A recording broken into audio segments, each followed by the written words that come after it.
Hello, and welcome back to my channel. This is where I love to talk about everything that I am passionate about, past, present, and I should take out the future, but I don't know, for some reason I just love the future. God was smiling down on me because chapters 20 to 25 are very short, which makes this video come along a little bit quicker. I'm doing better at my editing. I'm getting stuff out a little faster. I learned a lot with doing the Supernatural episode. I am just so excited to be back to the book. So chapter 21, A New Departure in Flavorings. It is the last day of June, as well as the last day of school. My hair is always falling out right when I'm about to record. Sorry if you hear the bug in the background. There is currently a little bug who got itself stuck in my window, and I can't exactly really help it, so sorry if you hear the buzzing. Chapter 21, A New Departure in Flavorings. It is not only the last day of June, but it's also the last day of school for Avonlea kids. We find Anne recounting to Marilla how Mr. Phillips' last day of school went. Surprised that even she, Anne, needed a handkerchief. When Marilla questions why she would cry because Mr. Phillips was leaving, Anne simply says that it wasn't her fault. It was the other girls that got her crying. I tried to hold out, Marilla. I tried to remember the time Mr. Phillips made me sit with a boy. And all the times he has been so horrid and sarcastic, but somehow I couldn't, Marilla. I just had to cry too. I kind of relate to Anne with this because even when it's a situation that I don't really like, whether it's a toxic work environment or just leaving a particularly hard to handle situation, I find myself sad at the ending of anything, good or bad. I find myself sad at the beginning of something new, good or bad. I just don't do well with change. And so of course, all of the kids are absolutely sobbing on Mr. Phillips leaving. And Anne sits here and questions whether or not it was really that bad after all. Done that too, and Anne, you are gaslighting yourself. No, it really was that bad. Mr. Phillips is a creep and didn't deserve your tears. And I understand why you gave them. Frankly, Anne never has once said anything that made me like Mr. Phillips. The fact that they're crying for him and he gives a touching speech at the end of his working at the school does not negate the fact that I literally cannot remember a single thing about that man, minus the fact that he thought Anne was a pretty good student. That made me go, oh yes, great teacher here. But of course, Anne is feeling remorseful for how she talked to him. He doesn't deserve your remorse. It doesn't matter to me that he cried the whole time or said, the time has come for us to part, and that the girls kept repeating that and sobbing more and more because it was so romantic. Again, still no reason to miss him. Excitingly, Anne mentions that on her way home, she actually met the new minister and his wife. I'm so excited for them to be in here. Mrs. Allen is such an influence on Anne, and I'm really shush, Em, just let it happen. Mrs. Lynde says that Mrs. Allen, who we don't know their names yet, but that is the minister's wife, is a lot less fashionable than the one in Newbridge, and from her, that is a compliment. Fashion equals vanity. She was the right balance of beauty, humility, and grace. And I have to laugh at the mention of puffed sleeves here. How, quote, our new minister's wife was dressed in blue muslin. Restart. Our new minister's wife was dressed in blue muslin with lovely puffed sleeves and a hat trimmed with roses. Jane Andrews said she thought the puffed sleeves were too worldly for a minister's wife, but I didn't make any such uncharitable remark because I know what it is to long for puffed sleeves. Anne and her puffed sleeves. Will she ever get them? Will this video tell us that? Perhaps. Will it not? Perhaps. We shall find out. The couple is staying over at Lynn's Hollow while the manse is being prepared for them, and Marilla makes an excuse to run over it so she can meet them herself. I love the pairing of the teacher leaving with the new minister coming in because we are told here how the old minister was just about as loved as Mr. Phillips was. However, his leaving makes the congregation absolutely sob, and just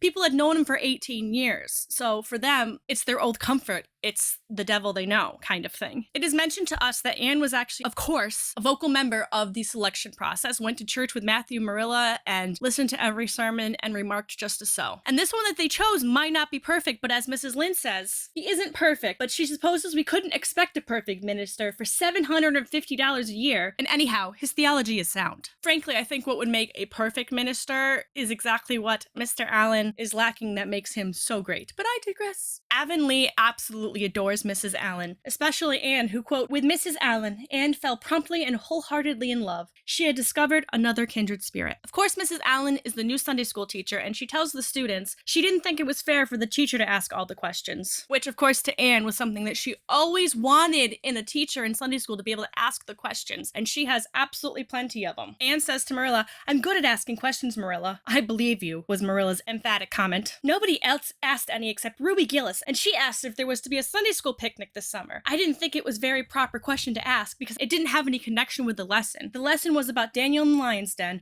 But Mrs. Allen just smiled and said that she thought there would be. Anne goes on to describe her, talking about her dimples, and while she isn't as skinny as when she had come, she still is a very thin girl, and she would love dimples to just make her whole appearance perfect, just like Mrs. Allen. If she had them, she claims that she could in fact influence people for good, just like Mrs. Allen. And Mrs. Allen has succeeded in making Anne feel cheery about religion, whereas before, with all her questions, she kind of felt a little separated. And in fact, Anne says that she wants to be like Mrs. Allen and not Mr. Bell when it comes to being a Christian. For yes, he is a very good man, but he gets absolutely no comfort from it, whereas Mrs. Allen definitely does. To me, this translates to boring old guy versus young, lively, newly married woman. Marilla says they should absolutely host the Allens to tea, as pretty much everyone else in Avonlea already has. She, however, wants to keep it a secret from Matthew because if he knows, he will not show up. He'll make some sort of an excuse to be gone. Little sneaky Marilla, she knows her brother, and she knows his fear of women, especially a minister's wife, and what that will do. So I haven't posted it yet because I have to do a completely new edit, but I recently filmed myself reviewing the first episode of Anne with an E. And one of the things I noticed there is once Matthew has Anne in his life, he kind of opens up to women, is not as scared around them as he was before. And that is one of the little differences I noticed, that Matthew is a lot more confident, and it's like Anne builds the confidence in him. With here, I don't think there's anything that could make Matthew completely comfortable with being around women that are not Anne, or Mrs. Lynde, or Marilla. So Monday and Tuesday, Anne and Marilla spend preparing for Wednesday's tea. And Marilla even promises that on the morning of the event, Anne can make a cake, which she's really excited about. She gives Diana all of the details the night before, telling her of all the treats they've already made, and all she has left to do is make the cake. Oh, Diana, what if it shouldn't be good? I dreamed last night I was chased all around by a fearful goblin with a big layer cake for a head. Sometimes things are a little bit better in the memory. There's nothing like a vivid dream to completely just rattle you and make you sit there and go, wait a minute, okay, is everything gonna go good? Diana reassures Anne that the cake she made for her was absolutely wonderful, and Anne counteracts, validly might I add. Okay, so we overheated. Lord, my goodness, I think it's because I'm screen mirroring it so I can see myself now on my screen. I changed the lighting because I didn't like the way it was looking as well, so hopefully it looks better. So let's get back to it. Anne counteracts Diana by saying, yes, but cakes have such a terrible habit of turning out bad, just especially when you want them to be good. And she's right, okay? If you're somebody that does your hair, think about how many times you're at home and it just looks perfect. But then it's the time for a big event and boom, it's stringy and you're brushing out the braids you put in or whatever you're doing to your hair, you're washing out the mousse. Yeah, things tend to go wrong the times they are really not supposed to. We find out that after hearing about the haunted woods, Diana's mother was angry, and now Diana is afraid to imagine absolutely anything. But anyways, we arrive at Wednesday morning. Anne, who is far too excited to sleep, gets up with the sun. Wakes up, of course, with a quite severe cold, but says nothing short of pneumonia would stop her from this day. She makes the cake and sighs with relief when she closes the door on the oven. I'm sure I haven't forgotten anything this time, Marilla, but do you think it'll rise? Just suppose perhaps the baking powder isn't good. I used it out of the new can. And Mrs. Lynde says you can never be sure of getting good baking powder nowadays when everything is so adulterated. Oh, if only Mrs. Lynde were here now, she would have a field day with Red Dye 40 and all of its little cousins. Marilla tells her that even if the cake comes out bad, they have absolutely plenty, which of course is not Anne's point or concern.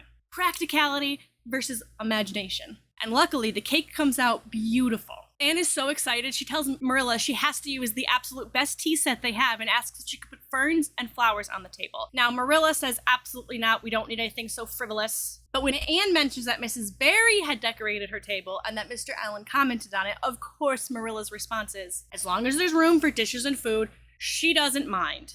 And Anne does such a good job. She made that tea table such a thing of beauty that when the minister and his wife sat down, they exclaimed in chorus over its loveliness. Marilla grimly concedes that it is all Anne's doing. And to Anne, the approving smile on Mrs. Allen's face is almost too much happiness for this world. And that is a correct quote. And while yes, Marilla did keep it from Matthew until right before, it's not because of that he comes to the table. It's because of Anne coming over and very calmly, quietly leading him with his hand. And they have such a softness for each other, such an understanding of each other, that I don't think there's anybody else that could have gotten Matthew to get over to that table like he did but Anne. He was dressed in his absolute best clothes, and while he did not talk to Mrs. Allen, that part does not change. Like I said, I don't think that part ever changes. He did have conversation with Mr. Allen and seemed to enjoy it. And everything was absolutely marvelous until it was time to bring out the cake. Mr. Allen declines the cake, having already eaten way too much. And sweetly, Marilla, seeing the disappointment on Anne's face, says smilingly, "Oh, you must take a piece of it, Mrs. Allen. Anne made it on purpose for you." "In that case, I must sample it," laughs Mrs. Allen, and she does try a bite. She makes a face, though, that makes Marilla immediately try the cake herself. And she asks Anne, what did she do to the cake? And Anne is like, is it okay? And she's like, no, it's horrid. The word she uses, horrid. Anne is mortified, obviously. Anne says that she put in vanilla when Marilla asks what flavor she used, and asks her to go get the bottle. And the small bottle did have brown liquid, and in a very yellowy writing said, best vanilla. But Marilla uncorks it and smells it. It's just let me guess, not vanilla, right? Mercy on us, Anne, you flavored that cake with anodyne liniment. I broke the liniment bottle last week and poured what was left of it into an old empty vanilla bottle. Suppose it's partially my fault. I should have warned you, but for pity's sakes, you couldn't have smelled it? I'm sorry, I don't smell my extracts before putting them into cake. I tend to just be like, oh, this is the bottle. It says vanilla. It should be vanilla. Now, granted, is that a little different when you make your own stuff and you didn't get it just from the store? Probably. But just like the sherry, who is ultimately the one to blame here? Is it Anne or is it Marilla, the person who changed the bottles around in the first place? Yeah, Marilla. And Marilla finds it very hard to admit completely when she is in the wrong. She does say, I suppose it is partially my fault, but like for me, my response would be to apologize to everyone, including Anne. Oh, I'm so sorry. That is my mistake, completely my fault. But it's like she has to include something else in there as well. And especially knowing Anne dissolved into tears under this double disgrace. I couldn't. I had such a cold. And with this, she faintly fled to the gable chamber, where she cast herself on the bed and wept as one who refuses to be comforted. Poor girl, indeed. And Anne does not look up when she hears the footsteps and just assumes it is Marilla. And she will always be remembered as the girl who tried to poison the cake with anodyne liniment, which, by the way, is an inflammation and pain reliever. Guilt. The boys in school will never get over laughing at it. Oh, Marilla, if you had a spark of Christian pity, don't tell me that I must go down and wash the dishes after this. I'll wash them when the minister and his wife are gone. But I can never look at Mrs. Allen in the face again. She is so terrified Mrs. Allen will think that she tried to poison her. Everything is over. She is disgraced. She might as well pack everything up and just go live in a hovel. She doesn't say that, but that's how I would be feeling. She tells Marilla to make sure she lets Mrs. Allen know that it wasn't on purpose when she hears a voice say, suppose you jump up and tell her yourself. And of course, who is standing there but Mrs. Allen? And she reassures Anne that it is a mistake that anyone could have made. Anne disagrees. She said it takes someone like her to make a mistake like that. And just the gentle little reminder, no, anyone could make that mistake. You are not this horrible person that somehow always makes the mistakes. It is always wrong no matter what. We all feel that in different degrees. And one of the most comforting things to me is that we are not unique, that there are other people dealing with the same exact things, getting through in different ways. Mrs. Allen says she appreciates the cake just as if it was vanilla. She tells her not to cry and instead to go show her flower garden. Anne permitted herself to be led down and comforted, reflecting that it was really providential that Mrs. Allen was a kindred spirit. No one says another word about the cake, and Anne remarks later on that she enjoyed the night more than she thought she would. She remarks it is wonderful that tomorrow is a day with no mistakes made yet, and Marilla comments that she sure is never beat in making mistakes. And we get one of my favorite lines. Yes, and well I know it, admitted Anne mournfully, but have you noticed one encouraging thing about me, Marilla? I never make the same mistake twice. And Marilla says this is no use when she's constantly making new ones, and Anne argues that eventually she'll run out of mistakes to make. And Anne goes and takes the cake to give to the pigs, and we are at the end of chapter 21. Okay, on to chapter 22. Anne is invited to tea. Anne gets to throw the tea, and then she gets invited to a tea. Tea! Get it? Tea, gossip, tea. And of course, this chapter is started right off the bat with a quote worthy of sharing. "And what are your eyes popping out of your head about now?" asks Marilla when Anne had just come in from a run to the post office. "Have you discovered another kindred spirit?" This is one of those little moments, if I was in the corner of the room, I would not be able to not laugh, because I didn't effectuate it, say it right, to the right tone. Oh my god, my air has been on. I'm sorry about that. I hope the air was not too loud into the video. Hopefully you couldn't hear it much, but now it's off. But yeah, this is one of those moments where I think it's a really good display of the two of their relationships, so I kind of giggle at this. Marilla's like automatically like, oh boy, another kindred spirit, another thing I have to hear of, and it's not necessarily out of like annoyance or frustration. She's just like, Anne's got another kindred spirit. And Anne says no, she hasn't found a new one, but Mrs. Allen has invited her to tea. Absolute uncomfortable level of excitement she must be feeling. Like I've said before, excitement for an event coming up can only sometimes lead to disaster. Marilla states that she's doing it with all of the students, but this does not quell Anne's excitement at all. And Marilla is kind of on the same track as we are, as the book says, all spirit, fire, and dew, as she was. The pleasures and pains of life came to her with trebled intensity. Marilla felt this and was vaguely troubled over it, realizing that ups and downs of existence would probably bear hardly on this impulsive soul, and not sufficiently understanding that the equally great capacity for delight might more than compensate. So yeah, Marilla can see that Anne struggles with emotions, and she doesn't necessarily see the fact that on the flip side, when things do go well, that's the shiner that ends up being remembered. She's just concerned because she sees Anne being in pain. Therefore, Marilla conceived it to be her duty to drill Anne into a tranquil uniformity of disposition as impossible and alien to her as a dancing sunbeam in one of the brook's shallows. Marilla's getting there with the realization and sees the issues with Anne not just, oh, this girl is absolutely hard to control. She sees very specifically that Anne loves hard and feels hard no matter what it is. Marilla admits that she never thought in a million years that she could imagine herself loving Anne for who she is more than any other version of Anne. I just think she doesn't want to see the child in pain. And the sad thing is that you can tell Anne doesn't quite see what we are seeing right now, where Marilla really cares for Anne, and no matter what Marilla does, even if she doesn't word things correctly, Anne is her absolute world. And it takes a very special incident occurring for Anne to fully see this, and if you know, you know. If you don't know, we don't need to know.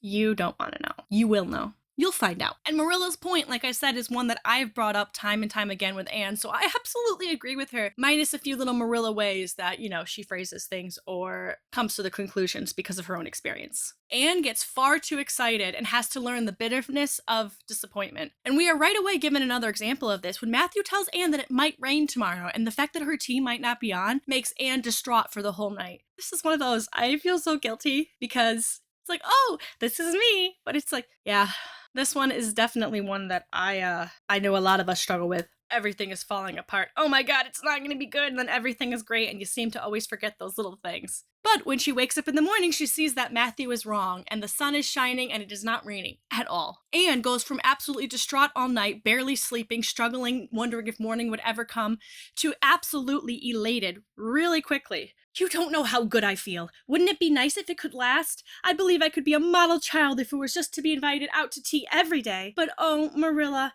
it's a solemn occasion too. I feel so anxious. What if I shouldn't behave properly? You know I've never had tea at a manse before, and I'm not sure I know all of the rules of etiquette, although I've been studying the rules given in the etiquette department of the Family Herald ever since I came here. Yeah. Overthinking and over-preparing. Anna's just going to tea with someone that already has shown she's a kindred spirit, and she is going between so elated and so afraid, and it's like it's emotional roller coaster, and it's almost a headache just to listen to her go about it, never mind experiencing it. And as Marilla says, the trouble with you, Anne, is that you're thinking too much about yourself. You should just think of Mrs. Allen and what would be nicest and most agreeable to her. And my gosh, Marilla is on such a roll because I absolutely agree. Anne is focusing on her and what might go wrong. Anne just needs to envision the whole event, not as she's against some antagonist, but rather the fact that she's going to see Mrs. Allen, who doesn't care. Anne's tea goes without a hitch, and she comes home a little after twilight. She tells Marilla all about Mrs. Allen's attire, and remarks once again that she really thinks that she could be a minister's wife when she grows up. Although I'm not sure if this is more influenced by this, or her whole, if only a foreign missionary would marry me, because she says if she's not a missionary, she wants to be a minister's wife. She thinks she could like it very much, but as Mrs. Lynde says, she is full of natural sin, and someone like Mrs. Allen is naturally good, and in her own time was definitely a lot like Anne. The older I get, the more I look at the people in my own life. I highly encourage anyone does. The people that you think like, oh, my grandmother, no matter what, she was so strong, she always persevered. Think of that on more of a human side. Like, I have a great-grandmother, for instance, that was incredible, remembered everyone's birthdays, knew everything about everybody, and everyone always was like, she's so strong. She never, I don't know how she does it. And how she did it, most likely, was not that she was just so strong and she was able to get it through it so easily. No, she made the choice to put others first, to put herself second. And I think that's a really important thing to see. Nobody is perfect at all. Wow, the lighting has changed fast in here. I hope it still looks good. There was actually a girl from the White Sands Sunday school there as well, who, while she wasn't a kindred spirit for Anne, she was very nice. After the other girl, her name is Laurette, after she leaves, Anne tells Mrs. Allen everything. She tells her about Katie Maurice, Mrs. Thomas, the asylum, Violetta, how she stinks at geometry. She trauma dumps everything. And in their commiseration, Anne learns that Mrs. Allen was also a dunce at geometry. Good old trauma bonding. Before she can leave, Mrs. Lynde comes in and announces that this year there will be a new female teacher, to, of course, some controversy. This was when women were just starting to be able to work, and as a teacher, an unmarried woman could absolutely be a teacher. And it was a newfound idea. We find ourselves at the end of chapter 22, like I said, very quick this time around. Now we are going on to chapter 23. So I changed the lighting back because I realized I was looking at the comfort shield on my phone, so I thought everything was too yellow, but it turns out the original lighting, the more yellow lighting, is actually not too yellow, and the pink lighting is too pink. Sorry about that. But yes, we are now on to... Now we are on to chapter 23. We meet up with Anne again about a month after the cake episode.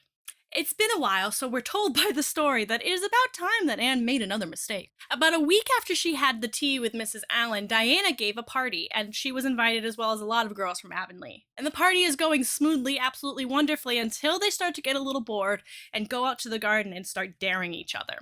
Daring started with the boys, but now, of course, the girls are doing it as well. The girls are exchanging dares and everything is going okay until Josie is dared to go walk the top of the fence. Now, to walk the board fence required more skill and steadiness of head and heel than one might suppose who has never tried it.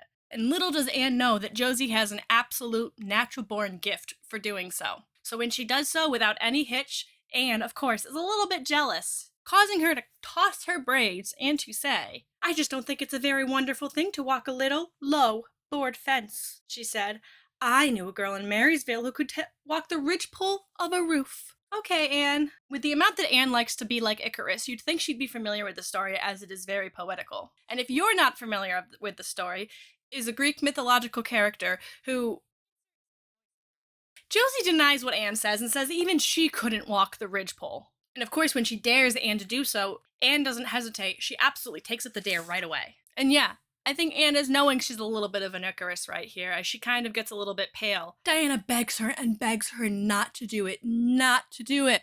But Anne says her honor is at stake, and if that means dying, she'll die. Can you imagine if this was actually the story that took our girl out, and that she would always be remembered from this? Not gonna lie, it's such an Anne story, such a classic story, that she would probably find it romantic and fitting. And Anne does manage to take a few steps before she swayed, lost her balance, stumbled, staggered, and fell, sliding down the sun-baked roof and crashing off through the tangle of Virginia creeper beneath, all before the dismayed circle below could give a simultaneous, terrified shriek. Luckily, Anne doesn't fall down the side she climbed up, as the book said that absolutely would have been when Diana actually was bequeathed the pearl beaded ring, aka Anne would not have made it. But she fell the other direction, which was much closer to the ground, and so it's much less serious of an injury. "Anne, are you killed?" shrieked Diana, throwing herself on her knees beside her friend. "Oh, Anne, dear Anne, just speak just one word to me and tell me if you're killed." To everyone's relief, even Josie's, Anne responds that she's not killed, but she thinks she's unconscious. I really want to know what unconscious means to her. Mrs. Barry heard the commotion and comes running over, and Anne tries to get up, making it look like it's less of a big deal, but immediately she shrinks down again, a cry of pain. Mrs. Barry looks her over and says that she has hurt her ankle and asks Diana to find her father to take Anne home. This is one of my favorite paragraphs in the whole story. Just like the line about running out of mistakes we got in the chapter before, this is one that really stuck with me. When Marilla sees Mr. Barry carrying Anne with her head weakly on his shoulder, with all the girls chasing after him, at that moment Marilla had a realization. In the sudden stab of fear that pierced her heart, she realized what Anne had come to mean to her. She would have admitted that she liked Anne, nay, that she was very fond of Anne. Now she knew, as she hurried wildly down the slope, that Anne was dearer to her than anyone else on earth. Sorry. When I wrote it up, it made me choke a little bit, and now, that little bit, because the expansion of Marilla's heart and seeing where she comes from, I think you can also see why it took me a little while to realize, because this is not something that becomes foreign to Marilla. Marilla becomes somebody who can talk to Anne like that. Whew. sorry, they never used the word mother. She didn't say I love you, but the way that the author wrote I love you in that line was so much more beautiful and poetic. Marilla is unsensible when she asks Mr. Barry what happened, which is not something that Marilla ever is seen to be. Anne lifts her head to reassure Marilla herself of what had happened, and that Marilla should look on the bright side because she's still alive. After Marilla says she might have known something like this would happen, in the most romantic way, Anne gets her wish of fainting, because she faints. Matthew is made aware, and very quickly he goes over and gets the doctor straight to the house. Unfortunately, it is not a sprain like Mrs. Barry thought, but in fact, it is broken. Later that night, Anne is asking Marilla if she feels sorry for her, and she tries to defend herself and tell Marilla that she just couldn't have Josie Pye scorn her for the rest of her life. And Anne is very concerned because now she's not going to be able to go to school for 6 or 7 weeks, and by the time she's there, the teacher is going to be old news. There, I'm not cross, said Marilla. You're an unlucky child, there's no doubt about that, but as you say, you'll have the suffering of it. Here now, try to eat some supper. And even here, after that realization, Marilla is much softer with Anne, realizing she's hurt the girl again, or that she's in that potential and that she's misunderstanding, and so she clarifies for her and gets her to breakfast, focusing her mind separately. Anne is very grateful over the next 7 weeks that she has such a healthy imagination. Yeah, she's sitting there day after day, so even though someone at least comes to visit her every day, if not more than one person, either to fill her in on what's happening at school, give her schoolwork, or just to visit, it's quite boring. We get to skip in time again to where Anne can finally limp across the floor on her own. And Anne says while it has been very bitter to be laid up, she truly knows how many friends she has now. Superintendent Bell even comes to visit her and tells her when he broke his ankle, when he was a boy. And Anne says that she can't imagine him as a little boy in the slightest. And all she can see is, when I try to imagine him as a boy, I see him with gray whiskers and spectacles, just as he looks in Sunday school, only small. In contrast, Anne says it's quite easy to imagine Mrs. Allen as a child. And she visited Anne 14 times, which makes her feel so lucky. She can't help but make a little stab at Josie Pye when she came to see her. I received her as politely as I could because I think she was sorry she dared me to walk the ridgepole. If I had been killed, she would have had to carry a dark burden of remorse all of her life. Anne has been told by the other kids that the new teacher has the biggest puffed sleeves in all of Avonlea, and she cannot wait to be sitting there in that brown desk right next to Diana. And the chapter finishes out with a witty response worth sharing from Marilla. There's one thing to be seen, Anne, says Marilla, and that is your fall off the Barry's roof hasn't injured your tongue at all. And no, it hasn't. I think it would take Anne physically being knocked out to injure her tongue and her ability to speak. But there we are at the end of chapter 23. Chapter 24, Miss Stacy and her pupils get up to a concert. Finally, October comes and Anne is able to go back to school. The world around her had transformed into the absolute gorgeous thing that autumn is. And Anne is happy to be sitting right next to Diana once again. In the new teacher, she found another true and helpful friend. Miss Stacy was a bright, sympathetic young woman with the happy gift of winning and holding the affections of her pupils and bringing out the best there was in them, mentally and morally. Anne says, by the way Miss Stacy says her name, that you can tell she is pronouncing the E. And to me, I can see that this is a teacher that understands Anne's gifts and limitations and capabilities and knows exactly how to nurture that, just like Mrs. Allen. Anne tells Matthew about her rendition of Mary, Queen of Scots, and she says how beautiful and wonderful it was, and Matthew asks if she could recite it for him, but she does say that it never's going to be as beautiful as it was in class, in that environment. She could do it again, but it would not be anywhere near the same. And then Marilla points out that Mrs. Lynde was shocked to see the boys climbing to the top of the tree to look at a crow nest. Anne exclaims that that was a field study. In November, in order to raise money for a new school flag, the students come up with a concert. The pupils take up to thinking about a Christmas concert. And of course, Anne is the most excited for it, the most excited to perform. And as usual, Marilla disapproves of such foolishness. It's just filling your head with nonsense and taking time that ought to be put on your lessons, she grumbled. I don't approve of children getting up concerts and racing about to practices. It makes them vain and forward and fond of gadding. And then, of course, Anne, completely ignoring Marilla's tone, talks about the event as if Marilla is very much in approval of it. Anne even asks Marilla, "Oh, Marilla, I know you are not so enthusiastic about it as I am, but don't you hope your little Anne will distinguish herself?" Marilla says she would like for her to behave herself and cannot wait for this whole affair to be over with. Seeing how Marilla is particularly sensitive to Anne's excitement and disappointment levels, I don't think she's wrong here. I still am happy they do it, but I don't think she's wrong. Then again, Marilla is not a fan of Miss Stacy's newfound ideas that she seems to present to the kids. The stuff that they love is what makes the older people go, this is all different. This is too, they don't need this. So Anne decides to go talk the concert over with Matthew, who is much more obliging and excited than Marilla. And he says to her, well now, I reckon it's going to be a pretty good concert. And I expect you'll do your part fine, he said, smiling down on her eager, vivacious little face. Anne smiled back at him. Those two were best friends, and Matthew thanked his stars many a time that he had nothing to do with bringing her, that he oft had nothing to do with bringing her up. That was Marilla's exclusive duty, and if it had been his, he would have been worried over frequent conflicts between inclination and said duty. As it was, he was free to spoil Anne, Marilla's phrasing, as much as he liked. But it was not such a bad arrangement after all. A little appreciation sometimes does quite much as good as all the consciousness bringing up in the world. I like to see Matthew and Marilla set into their roles, no more conflicts occurring, and Matthew realizing that there is so much joy and importance into who he is. He can help lift Anne's spirits, whereas Marilla is the one in charge of making sure that Anne is always sensible as well. It's like the fun uncle versus the mom. But once again, here we are at the end of another very short chapter, and on to our final chapter for the video, chapter 25. Our final chapter for today, chapter 25, Matthew insists on puff sleeves. It's happening. It's happening. It's happening. Yes, everyone, we are finally here. We are finally to the point where puffed sleeves dreams are realized. Anne comes home in December, not realizing that Anne and her friends are practicing their fairy queen thing for the concert.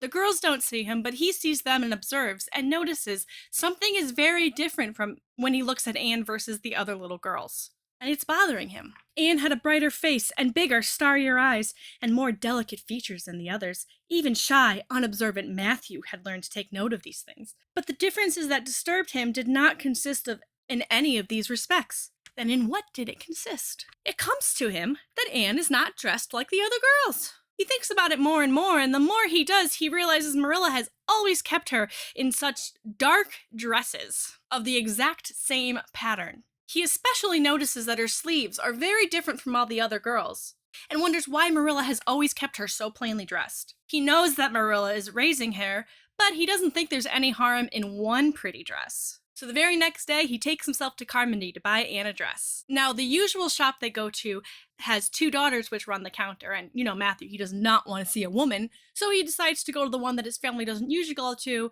but it's a man at the counter. However, he has no idea that they have just recently hired a female attendant. So of course he walks in on a day that it's a girl at the desk, or rather at the counter.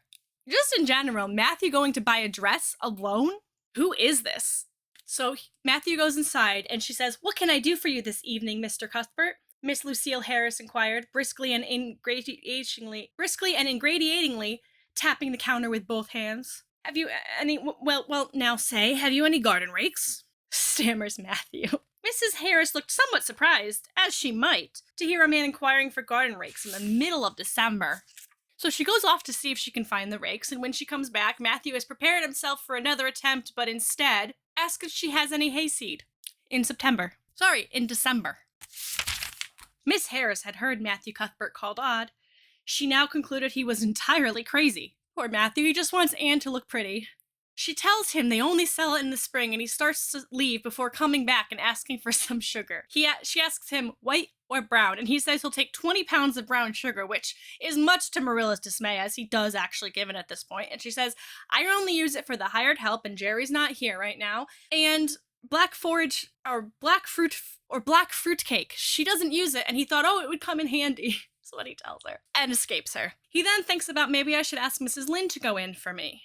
And she not only graciously accepts, but she offers to make the dress so that Anne won't suspect anything by Marilla making it, not knowing, I don't think either her or Matthew really know how much they're kind of going behind Marilla's back here. "Well, now, I'm much obliged," says Matthew, "and I don't know, but I think they make the sleeves different nowadays to what they used to be. If it wouldn't be asking too much, I'd like them made in the new way." It's so sweet, and it's not even that Matthew has heard her talk about the puff sleeves, because as Marilla admits later on, she talked about it the once, and then later on only kind of mentions it here and there, never talks about it as being her ultimate goal in life to have them. So Matthew is just putting two together and is really a kindred spirit at heart. Mrs. Lynde tells him not to worry about it anymore, not to even talk about it anymore, because she's on the case. And she even concedes that it'll be nice to see Anne wearing something decent for once. She never wants to call out Marilla.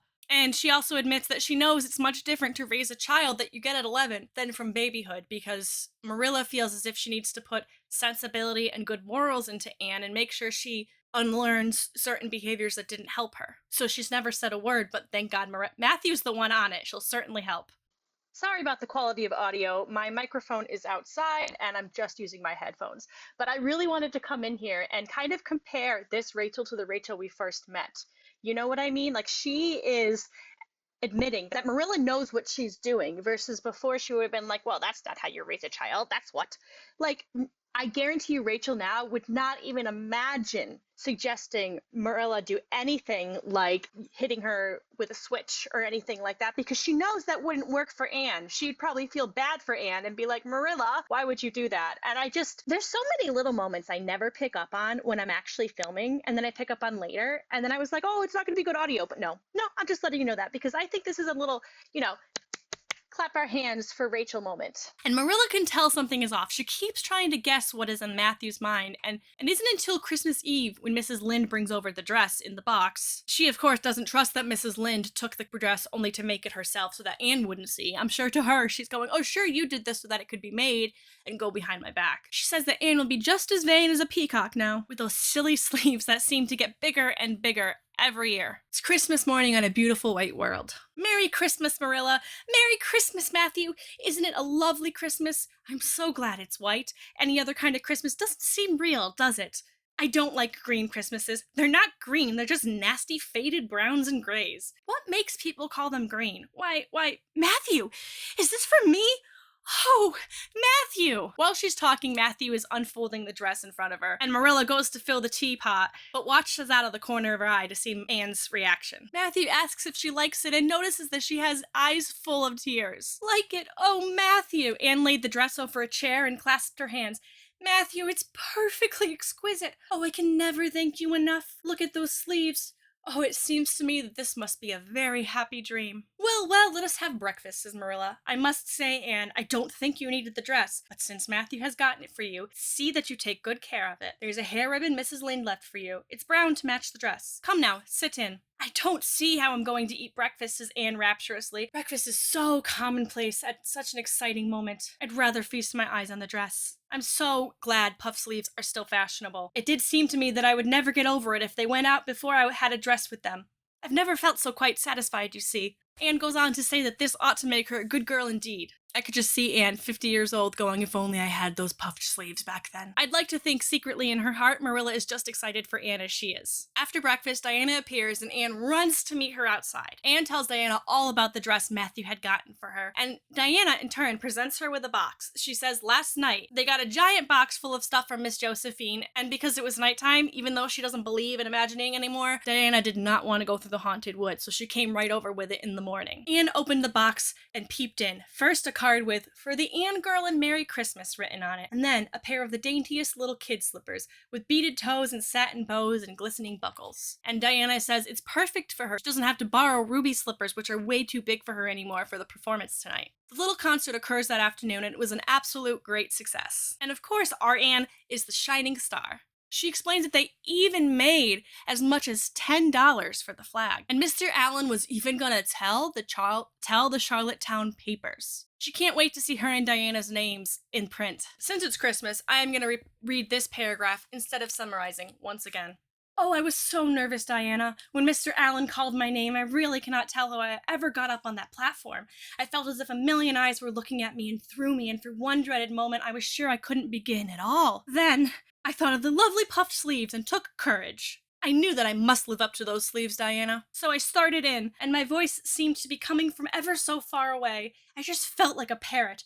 It's providential that I practiced those recitations so often up in the garret, or I'd never been able to get through. Did I groan all right? Diana tells her absolutely she did, and it makes me giggle, and it's kind of what I would want to ask you. Does this come off all right? Because when I'm recording, half the time my brain is out of it. There are so many little pauses where I have to sit there and go, I can't think of words. I say the word absolutely way too much, and I sit here like, is this good? Is it good? Diana tries to get Anne to listen about how when her rose fell from her hair, Gilbert grabbed it and put it in her pocket, but she says that she simply does not think of him. We are told this is the first concert that Matthew and Marilla have attended in over 20 years. And when they get home and Anna's in bed, they talk by the fire, as we've seen many times early in the story, especially. A lot of their little conversations about keeping Anne or raising Anne happen in this very same way. Marilla allows herself a rare moment to praise Anne. "Well, now, I guess our Anne did as well as any of them," said Matthew proudly. "Yes, she did," admitted Marilla. "She's a bright child, Matthew, and she looks real nice, too. I've been kind of opposed to this concert scheme, but I suppose there's no real harm in it after all. Anyhow, I was proud of Anne tonight, although I'm not gonna tell her so."